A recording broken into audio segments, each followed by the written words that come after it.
अंधकार का कस्बा सीजन 1 एपिसोड 2 रात के मेहमान। कार की खिड़की के बाहर खड़ा वो लंबा दुबला आदमी अपनी डरावनी मुस्कान के साथ परिवार को घूर रहा था। उसकी आंखें पूरी तरह सफेद थी और होठ कानों तक फटे हुए लग रहे थे। थक थक थक। उसने फिर खिड़की पर दस्तक दी, धीरे से बोला, दरवाजा खोलो, मैं रास्ता बताने आया हूं। उसकी आवाज इंसान जैसी थी, लेकिन उसमें कुछ ऐसा था जो सुनते ही शरीर में सिहरन दौड़ा दे। अन्या डरकर मीरा से लिपट गई। राघव ने कार स्टार्ट करने की कोशिश की, लेकिन इंजन बंद था। एक बार, दो बार, तीन बार कार स्टार्ट ही नहीं हुई। उसी समय दूर से किसी महिला की आवाज आई, जल्दी अंदर आओ वरना देर हो जाएगी। सड़क की दूसरी ओर एक पुराना लकड़ी का घर था।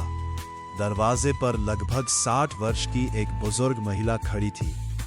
उसके हाथ में लालटेन थी और दरवाजे के ऊपर वही रहस्यमयी ताबीज लटक रहा था। राघव ने एक पल भी नहीं सोचा। परिवार कार से उतरा और दौड़कर उस घर में घुस गया। जैसे ही दरवाजा बंद हुआ, बाहर खड़ा वो मुस्कुराता आदमी गायब हो चुका था। बुजुर्ग महिला ने राहत की सांस ली। मेरा नाम सरस्वती है, आज तुम लोग बच गए। राघव ने घबराकर पूछा, वो कौन था? सरस्वती ने दरवाजे के ऊपर लटके तावीज की ओर देखा।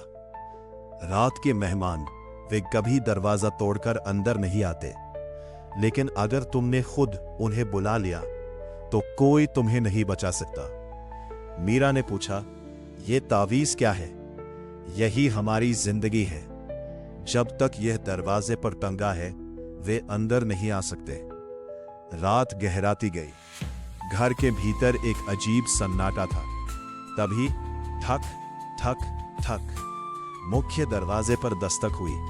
एक मीठी आवाज आई, मां, मैं हूं, दरवाजा खोलो।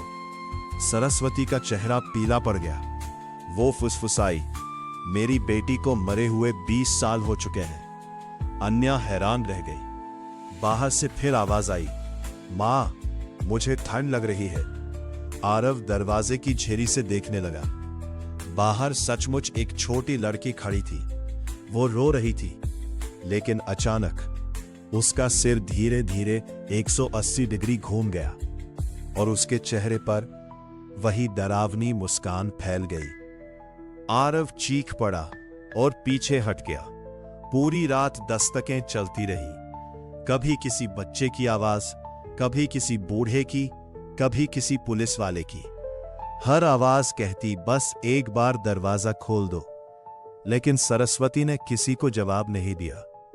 सुबह की पहली किरण पड़ते ही सारी आवाजें बंद हो गई। राघव ने धीरे से दरवाजा खोला। बाहर कोई नहीं था, लेकिन जमीन पर गहरे पंजों के निशान बने हुए थे।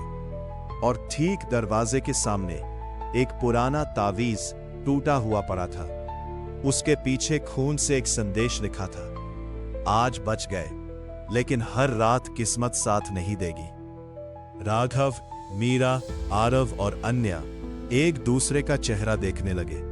उन्हें अब यकीन हो चुका था, वे किसी साधारण कस्बे में नहीं, बल्कि एक ऐसे डरावने रहस्य के बीच फंस चुके थे, जहां हर रात जिंदा बचना ही सबसे बड़ी जीत थी।